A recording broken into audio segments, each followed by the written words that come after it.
Mounce, BBG, chapter 17, sentence 9. First thing to notice as you're kind of glancing at this, you probably ought to recognize that un, which is always post positive, so you're going to yank that right out of there and throw it to the front.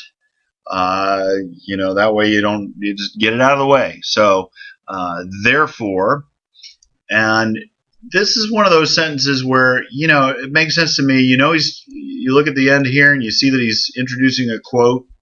So, treat this chunk, and, if you're just kind of wondering, you see that this is the subject.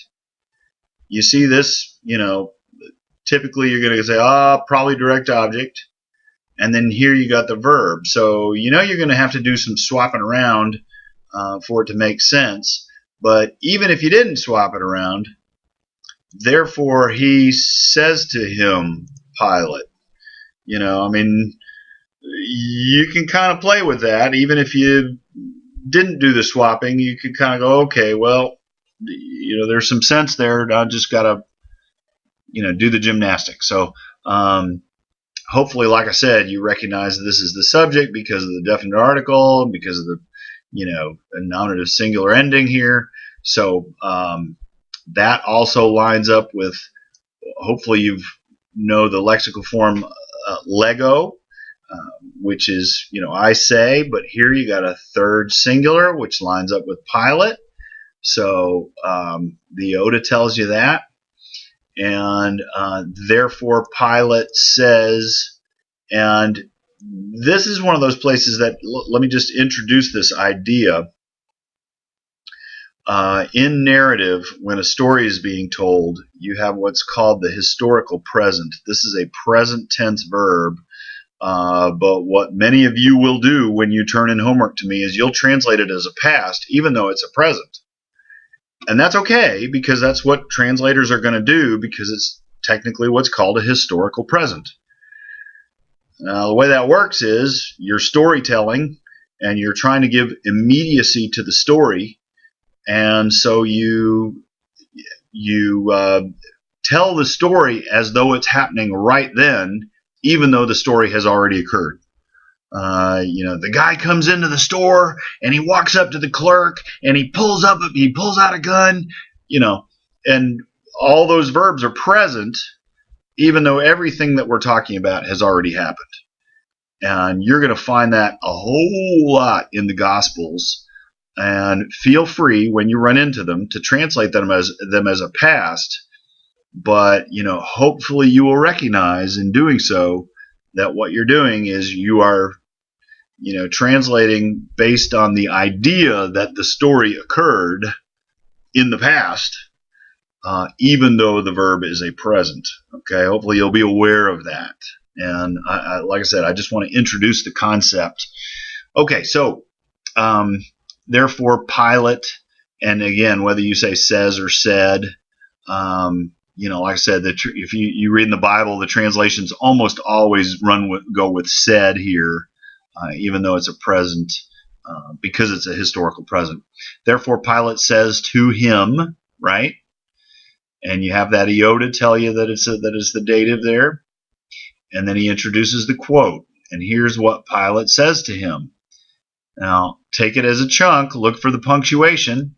In this case, you got a question mark, so you know what Pilate is saying to him is a question.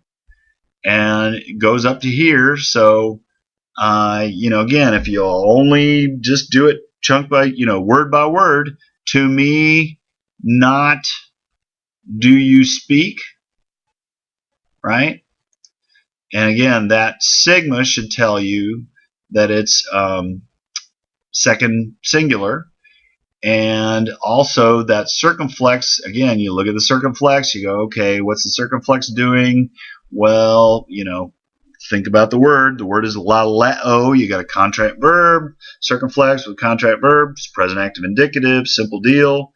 But again, just to see the circumflex and to think, because you're going to find later on that will become more and more important to notice things like a circumflex. And know the vocabulary word, of course. So, the idea here, though, is Do you not speak to me? Do you not speak? So do you not speak because of the negation? And again, it's a question mark, so you're going to start with a do. Do you not speak to me? Question mark. All right. So therefore Pilate says to him, do you not speak to me? Question mark. And then the next thing is this whole clause right here, because again, here's your next punctuation down here, question mark. You got a negation with the verb. And here, if you know oida, then you know oidas is going to be the second singular because of that sigma. So oida is I know, so here's going to be you know. Do you not know? Because again, you're asking a question. Do you not know? Do you not know? Do you not know what? Do you not know?